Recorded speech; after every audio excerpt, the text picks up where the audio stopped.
I watched my boss announce my idea as his own, and the room erupted in applause. That was the exact moment I realized I'd made the biggest mistake of my life, trusting Edward Langston, CEO of Nexovate Tech, and the man I once called my mentor. 3 years ago, I was just another bright-eyed product lead trying to make my mark in Silicon Valley. Nexovate was the place. Sleek offices overlooking the bay, endless free cold brew, and a company culture that worshipped innovation. I loved it. Or at least, I thought I did. Edward had handpicked me from a pool of engineers after one of my prototypes, an AI tool that optimized logistics for startups, caught his attention. "You've got vision, Evan," he told me, gripping my shoulder with that practiced CEO charm. "Stick with me, and I'll make sure you're running your own division one day." It sounded like a promise. For the next 2 years, I worked nights, weekends, holidays, whatever it took. Edward called me his protégé. I was in every high-level meeting, the unofficial right-hand man. He'd even introduced me to investors as the future of Nexovate. But when my project, Neuropath, a predictive analytics engine, finally took off, things changed. Suddenly, Edward became distant. He stopped looping me into calls, cancelled one-on-ones, and reassigned my team to new priorities. I brushed it off at first, assuming he was busy with board politics. But when I walked into that quarterly meeting and heard him present my product as his brainchild, my stomach dropped. The investors clapped. The board smiled. And Edward caught my eye across the table, just long enough to give a faint, smug smirk before turning away. After the meeting, I confronted him in his glass office. "Why didn't you mention my name?" I asked. My voice shook more than I wanted it to. He didn't even look up from his laptop. "It's not about credit, Evan. It's about the company. You'll get your reward when the time's right." That time never came. A week later, I was demoted, internal restructuring, they called it. My access to Neuropath's source code was revoked. My name was scrubbed from the project files. And that's when I realized the truth. Edward wasn't my mentor. He was my thief. Still, I kept showing up, quiet, watching, pretending to accept it. Because while Edward thought he'd buried me, he had no idea I was already building something better, something that would make him regret ever crossing me. But first, I had to play along. And smile, like nothing was wrong. Because revenge, I learned, tastes best when served in stealth. The first red flag didn't look like one. It came disguised as praise. A week after Edward presented my product, he called me into his corner office. The sun hit the skyline behind him, painting him in that halo CEOs always seem to have. "Evan," he said, smiling that perfect, PR-ready smile. "You're invaluable here. I want you to keep doing what you do best. Innovate. Don't worry about titles or credit. Those things work themselves out." He slid a sleek, black envelope across the desk. Inside was a small performance bonus. Generous, sure, but the timing was off. It felt like hush money, something to keep me quiet and loyal. That was red flag number 1. The second came at 9:47 p.m. on a Thursday. I was working late, finalizing a data model for another division, when I overheard Edward on a call through the glass walls of his office. His door was cracked open just enough. "Yes, it's our property now. Don't worry, he won't fight it. He's ambitious, but naive. He thinks he's still in line for promotion." The words hit me like a gut punch. By the time I stood up to listen closer, he'd ended the call.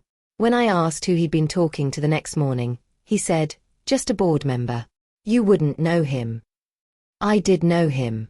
Or rather, I knew of him, Marcus Tan, the COO of Vexel Corp, Nexovate's biggest rival. That was red flag number 2. Then came the favoritism. A new hire, someone Edward brought in personally, suddenly started shadowing my projects. Her name was Chloe, smart, charming, and just too quick to ask oddly specific questions about my algorithms. One night, I caught her copying my prototype logs onto a USB drive. She said Edward had requested a backup. When I asked him about it later, he claimed not to remember. I laughed it off in front of him, but inside, I was unraveling. Sleep became rare. Meals became optional.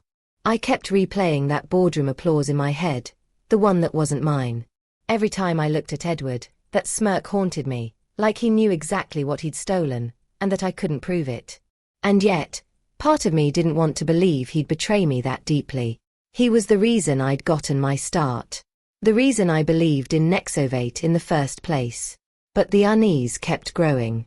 The whispers in the hallway when I walked by.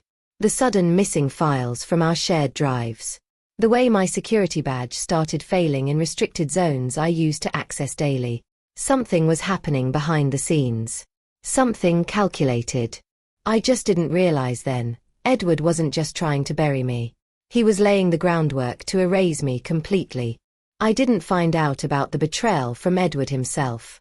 I found out through an email. A routine company announcement, buried among a dozen corporate updates. Subject, exciting news. Nexovate partners with Vexel Corp to launch Neuropath 2.0. My hands froze over the keyboard. Neuropath. My project. My code. My life's work. I opened the press release, eyes racing over every line. There it was, my algorithm, my predictive model, my exact phrasing from my original white paper. Every bit of it now jointly owned and developed by Nexovate and Vexel Corp. And the name listed under lead developer. Edward Langston. That was the moment my world went silent. It wasn't just theft. It was erasure. He had taken my creation, scrubbed my name from every document, and then, of all people, sold it to Vexel Corp, the very company he used to call the enemy. I stormed into his office, shaking, my voice barely more than a whisper. You sold Neuropath, I said. You sold it. Edward leaned back in his chair, calm as ever. We sold it, Evan. It's a partnership. The company owns everything developed on its servers. You know that. That's not what this is, I said.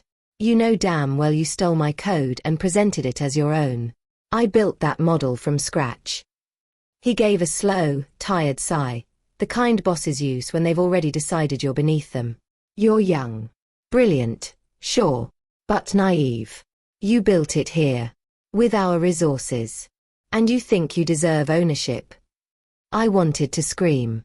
I wanted to throw something through the glass walls that made his office so painfully transparent and yet, somehow, full of lies. You promised me partnership, I said. Edward smiled, that same thin-lipped smirk from the boardroom. And you still have one, with me. Keep your head down, stay loyal. And maybe your next project will be different. Different. As in, his next idea to steal. I walked out, shaking so hard I could barely hit the elevator button. The ride down felt endless, each floor number blinking like a countdown to humiliation. By the time I reached the parking lot, my inbox was flooded. Colleagues congratulating him. Press releases, media mentions, tech blogs calling him the genius behind the next era of AI. My name. Gone. My access. Revoked. My future. Derailed. I sat in my car and stared at my laptop screen, the press photo of Edward shaking hands with Marcus Tan from Vexel Corp glowing back at me. That was the moment disbelief turned into fire. He'd taken everything from me. My idea, my credit, my reputation. But he'd made one fatal mistake. He thought I wouldn't fight back. He forgot that I built Neuropath. And I could build something even better, something he could never touch. And I already knew exactly who would want to buy it. For weeks after the betrayal, I lived like a ghost. Days blurred together in a haze of half-slept nights and bitter coffee. I couldn't walk past Nexovate's headquarters without my stomach twisting. The logo, once a symbol of everything I'd built my career around, now felt like a brand of humiliation burned into my chest. Everywhere I looked, Edward's face was there, smiling in interviews, giving keynote speeches, taking victory laps built on my code. He was celebrated as a visionary. Meanwhile, I was just gone. The tech world moves fast, and if you're not visible, you're invisible. Within a month, recruiters stopped calling. My inbox was silent. My name, once a whisper of potential in Silicon Valley, was radioactive. The final blow came when a friend from HR texted me. They're rewriting internal logs. Your name's being removed from the Neuropath version history. Completely. That broke me. I remember closing my laptop, sitting there in my dim apartment, surrounded by empty ramen cups and crumpled notes. My reflection in the black screen looked like a stranger, hollow, tired, defeated. Then I saw it. A sticky note I'd scribbled on months ago, back when things were good. It was something Edward once said to me during my first week at Nexovate. Ownership isn't given, it's taken. I'd written it down back then because it sounded inspiring. Now, it felt like a warning. That was the moment something shifted. I realized Edward had used that philosophy to justify stealing from me. But what if I took it back? What if I owned my work again, not through his system, but through my own? The hurt began to harden into resolve. I pulled out my old backup drives, the ones I kept out of habit, labeled with messy handwriting and dated stickers. I started digging. Line by line, I found pieces of the original neuropath code, my code. Unaltered, untouched, still mine. That night, I stayed up until sunrise, writing. The hum of my laptop fan was the only sound in the apartment, but it felt like music. I wasn't working for Nexovate anymore. I was working against it. I didn't know exactly how yet, but I knew what I had to do. Build something faster, smarter, and cleaner. Something that would make neuropath obsolete, and force the world to see the truth. By morning, I had a name scribbled at the top of my notepad, Phoenix AI. Because if Edward thought he could burn my career to ashes, he was about to learn what rises from the fire.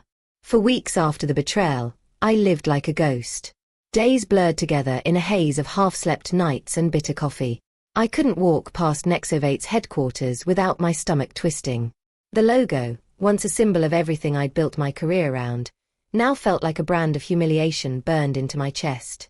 Everywhere I looked, Edward's face was there, smiling in interviews, giving keynote speeches, taking victory laps built on my code. He was celebrated as a visionary. Meanwhile, I was just gone. The tech world moves fast, and if you're not visible, you're invisible. Within a month, recruiters stopped calling. My inbox was silent. My name, once a whisper of potential in Silicon Valley, was radioactive. The final blow came when a friend from HR texted me. They're rewriting internal logs. Your name's being removed from the neuropath version history. Completely. That broke me. I remember closing my laptop, sitting there in my dim apartment, surrounded by empty ramen cups and crumpled notes. My reflection in the black screen looked like a stranger, hollow, tired, defeated. Then I saw it. A sticky note I'd scribbled on months ago, back when things were good. It was something Edward once said to me during my first week at Nexovate. Ownership isn't given, it's taken. I'd written it down back then because it sounded inspiring. Now, it felt like a warning. That was the moment something shifted. I realized Edward had used that philosophy to justify stealing from me. But what if I took it back? What if I owned my work again, not through his system, but through my own? The hurt began to harden into resolve. I pulled out my old backup drives, the ones I kept out of habit, labeled with messy handwriting and dated stickers. I started digging. Line by line, I found pieces of the original neuropath code, my code. Unaltered, untouched, still mine. That night, I stayed up until sunrise, writing. The hum of my laptop fan was the only sound in the apartment, but it felt like music. I wasn't working for Nexovate anymore. I was working against it. I didn't know exactly how yet, but I knew what I had to do. Build something faster, smarter, and cleaner. Something that would make neuropath obsolete, and force the world to see the truth. By morning, I had a name scribbled at the top of my notepad, Phoenix AI. Because if Edward thought he could burn my career to ashes, he was about to learn what rises from the fire. The stage lights were bright enough to make my throat dry. Journalists, cameras, and a live stream filled the conference hall. Nexovate's PR team had been careful to paint this as my comeback demo, ironic, but useful. Edward sat in the front row like a king at a public execution, smiling, confident. He didn't know the scaffold beneath him was already burning. I started the demo like any other. Crisp slides, a clean UI, milliseconds shaved off inference time, predictions that matched real-world logistic scenarios. Then I stopped. Before I show the full demo, I said, voice steady even though my hands were shaking, there's something people deserve to see. I hit the remote. The big screen flicked to my timeline, commit hashes, notarized digital receipts, timestamped demos from years before Edward's press release. Then the honeypot logs flashed, Chloe's IP addresses accessing the backup, midnight uploads to a shadow account, Edward's boardroom notes with my handwriting beside his edits. I narrated each piece like a prosecutor laying out a case. Silence slammed down. The murmurs stopped. Edward's smile snapped. Cameras pivoted like vultures. I'd pre-wired everything to a trusted journalist, Amora Lee, who'd broken corruption stories before. She didn't blink. She released the docs on her laptop, and they hit every tech feed in seconds. I had lawyers on speed dial. Within minutes, a firm specializing in IP and corporate malfeasance confirmed the digital provenance I'd shown on stage was authentic. Edward lunged to his feet, voice cracking with the practiced outrage of a man who now had to pretend innocence for real. This is slander. Fabricated. Evan is acting. But his protests were drowned by a new sound, the ping of a live feed, then the chattering explosion of market trackers. Nexovate's stock ticker, projected on the side screens, began to blink red. Investors were already reacting to the leaked evidence and the public legal inquiry. Vexel Corp, which had just announced the Neuropath partnership, issued a terse statement that they were reviewing contractual histories. In the hall, murmurs became a roar. And then she walked in. Lila Moreno, CEO of Alio Systems, Nexovate's fiercest competitor, and the kind of executive who made headlines for buying talent and tech, not stealing it, arrived with 3 aides and a phone that did not leave her hand. She'd been following the stream from her office, and now she took the aisle, eyes fixed like a hawk on Edward. I'll make this simple, she said, voice cutting through panic. Alio will acquire Phoenix, entire company, intellectual property, and team, at today's price, based on the valuation we'll sign in the next 30 minutes. And we will open our legal staff to pursue restitution for the theft. Her offer landed like a gavel. Edward's face went white. His board shuffled in whispers. Reporters shouted questions. Phones recorded everything. In 20 minutes we had a term sheet on a real table. In 45, my signature was an image on every news feed. The acquisition finalized the sale, public, humiliating, and irreversible. Outside, photographers caught Edward stepping into a charity gala, his wife by his side, only to be greeted by reporters demanding answers. The slideshow of his handshake with Marcus Tan played on loop. Board members were photographed slipping out of the building, statements drafted in motion. Within hours, Nexovate announced an internal investigation. Evening feeds ran legal analysts predicting regulatory scrutiny, shareholder suits, and a collapse that would bleed months into headlines. I signed the final page. A camera zoomed in on Edward's expression, hollow, stunned, exposed. He had tried to erase me and sell my work to his rival. He failed. Instead, he'd sold the wrong thing, his credibility. As the room cheered for the new deal, with confetti that felt oddly bittersweet, I realized the climax was not the money or the media. It was watching him discover, in real time, that the empire he'd built on theft had no foundation left to stand on. It's been 6 months since the day everything burned, and I walked out of the fire reborn. Nexovate collapsed faster than anyone predicted. Once the leak went public, investors fled. The board turned on Edward within days, firing him pending investigation.